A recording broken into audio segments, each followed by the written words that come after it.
আপুনি যায় নেকি? এই মানুহজনৰ কিন্তু অৱস্থা দেখি এই মোৰ কিন্তু ঠিক লগা নাই মনটো অলপ। সেই বাদ দে, আমিতো ৰখাছোৱে, কিন্তু তেওঁহে নাথাকে। আমাৰ গাত এতিয়া কি ভুল? বৈ আমি শুই থাকোঁগে।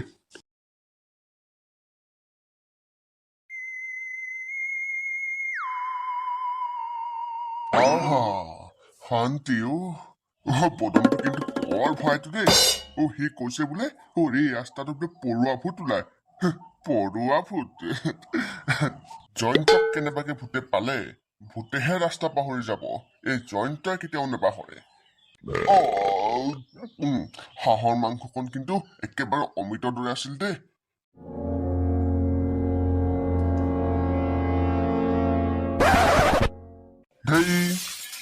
কুকুৰকেইটাও ভোক লাগিছে যেন পাইছো।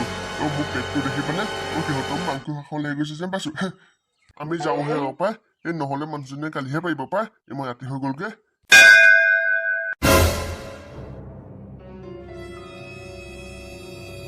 আৰে এই গাঁৱত ইমান ডাঙৰ বৰগছ দুজোপা একেলগে কেতিয়াবা হল? নে আজি মই বেছি খোৱাৰ বাবে নিচাত দুজোপা গছ দেখিছো? ৰাম, পৰুৱাহে ভাল পায়। কেনেবাকে মোক পৰুৱাই পালে যেন পাইছো। কেনেবাকে ঘৰ পালেগে হৈ গল আৰু মোৰ দৰকাৰ নাই। হে প্ৰভু, মোক ঘৰ পোৱা দিয়াগে। जय हनुमान ज्ञान सागर जय कुशाक रामदूत अतुलित बलधामा अंजलि पुत्र प्रपंचित नामा কপাল হৈছেগে। গন্ধ পক্ষী মৰিলো।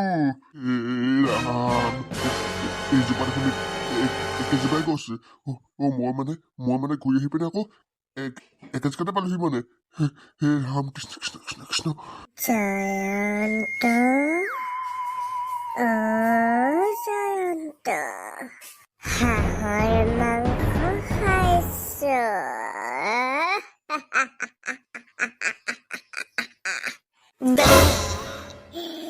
মোকো দে, ময়ো খাওঁ।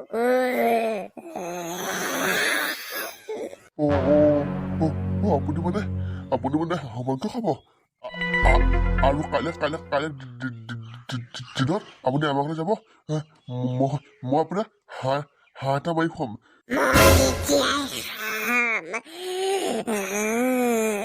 আজি হাঁহৰ মাংস খাবলৈ পালো কি হল? তইতো হাঁহৰ মাংস খাই আহিছ, তোকে খাম আজি। ইমান মৰিলো। মই মৰিলো ইচ্ছা যোৱা।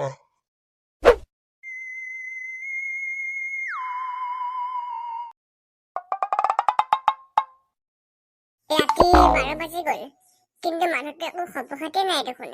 কি হল বা? ইমানকৈ খাইছে যে পেট ফাটি ৰাস্তাতে পৰিয়ে থাকিলে নেকি? ৰব, সেই কৃপণ বদনটোলৈকে ফোন এটা কৰি চাওঁ। আহা, মই অকল এবাৰ আহিম, বেছিকৈ অহা যোৱা কৰি থাকিব নাই। আমাৰ এজনীয়ে আকৌ মই যেতিয়া মুতি মেলি শুবলৈ যাম তেতিয়াই আহিব। আজি আহি থাকো মই।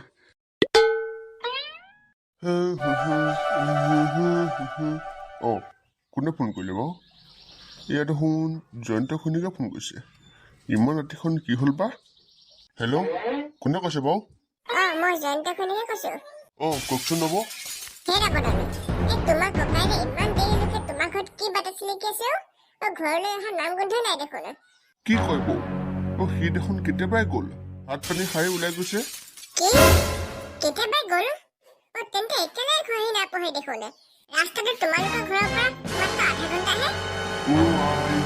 মই তাক ইমানকৈ মানা কৰিছিলো বৌ, কলো বোলো ৰাতিখন নাযাবলৈ, এই বৰগছজোপাৰ তলত এই পৰুৱা ভূতৰ ভয় আছে বুলি, কিন্তু সি মোৰ কথা নেমানিলে নহয় বৌ। সি কলে তাৰ পেটত বোলে ইমান হাঁহৰ মাংস আছে আৰু ৰৌ মাছ গৈছে বোলে ভূতে তাৰ উশাহ গোন্ধতে পলাই যাব। সেই বুলি সি পিতাহী ওলাই গুচি গল নহয় বৌ। কি হল? ককাই ঘৰকৈ নাই পোৱাগে নেকি? মই তেতিয়াই কৈছিলো আজি অমাৱস্যা বুলি পৰুৱাই নি একেবাৰে পুখুৰী বোকাত শুৱাই থৈ দিব পাৰে এতিয়া। এতিয়া কি হব দিয়া নাই? তাইৰ গাত যিহে অৱস্থা, ভূতে তাকে ভয় খুৱাবলৈ আহি তাৰ পেটটো দেখি নিজে ভয় খাই পলাই যাব নেকি? বদন, বৰ্তন তুমি এতিয়া টৰ্চটালৈ ওলোৱাচোন মোৰ মানুহটো বিচাৰি উলিয়াব লাগিব ব'লা বৰ্তন বৌ মই অকলে কেনেকৈ চাম এই ভূতৰ লগত মোৰ কিন্তু আগৰ পুৰণি শত্ৰুতা আছে হেল্ল' হেল্ল' হেল্ল' হেল্ল'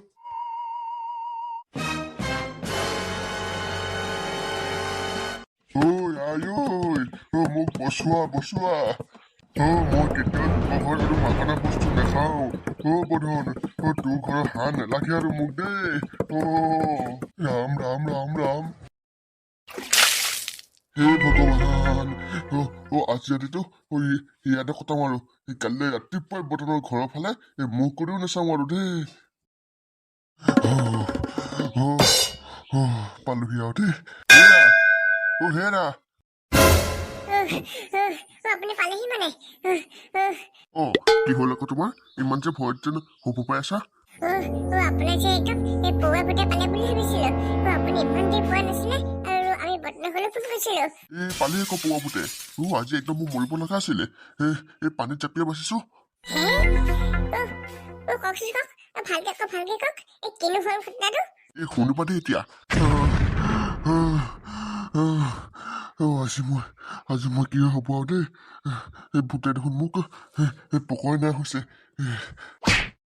হেৰা অচিনাকি মানুহ তুমি ইয়াত অকলে কি কৰি আছা এই নদী ঘাটত এইডোখৰ জেগা ৰাতি হ'লে বহুত বেয়া বুলি তোমাৰ নেজানা নেকি ককা মোক পৌৰা পালে আকৌ মই একদম ৰাস্তা পাহৰি গ'লো নহয় এতিয়া কোনফালে ঘৰলৈ যায় মই সেইটোকে পাহৰি গ'লো আপোনাক পৌৰা পালে ন আপুনি পৌৰা পাই ইয়াত সোমালেহি মোক পৌৰ পাব পাৰে নেকি কি কথা ক'ব আহিছ তই মানে মোৰ ঘৰটো মানে এইডোখৰতে বুজিছ ইমান শুনিছো শুনি আছো নদী ঘাটৰ এইডোখৰত কিনো হৈছে বুলি চাব আহিছিলো তাতে তই বহি আছো ইয়াতে তই ইমান এডোখৰ ক'লৈ গৈছিলি নো মানে ককা লগত আগত ভাত খাব গৈছিলো আৰু সিও কৈছিল ইয়াত পৌৱা ভূত ওলাই বুলি মই নুশুনি পেলাই ফিতাহি মাৰি গুচি আহিলো এতিয়া মোৰ এই অৱস্থা হ'ল ককা আপোনাৰ যি পৌৱা ভূতে নাপায় আপুনি মোক বচাওকচোন আপোনাৰ বহুত আপুনি ভগৱানৰ দৰে বচাওক ককা মোক চিন্তা নকৰিবি তহঁতৰ নিচিনা বিপদৰ পৰা এই মানুহবোৰকো মই সহায় কৰিবলৈ যত্ন হৈছো আৰু আহিছো বৈ তোক এতিয়া মই তহঁতৰ ঘৰত গৈ থৈ আহিমগে আৰু এনেকে ৰাতি এই ঘূৰি নুফুৰিবি দেই ল'ৰা ককা মই আৰু হাজিৰা দিলো নাহো দেই চিন্তা নকৰিবি সদায় ভগৱানৰ ওপৰত ভৰসা ৰাখিবি তোক ভগৱানে সদায় সহায় কৰিব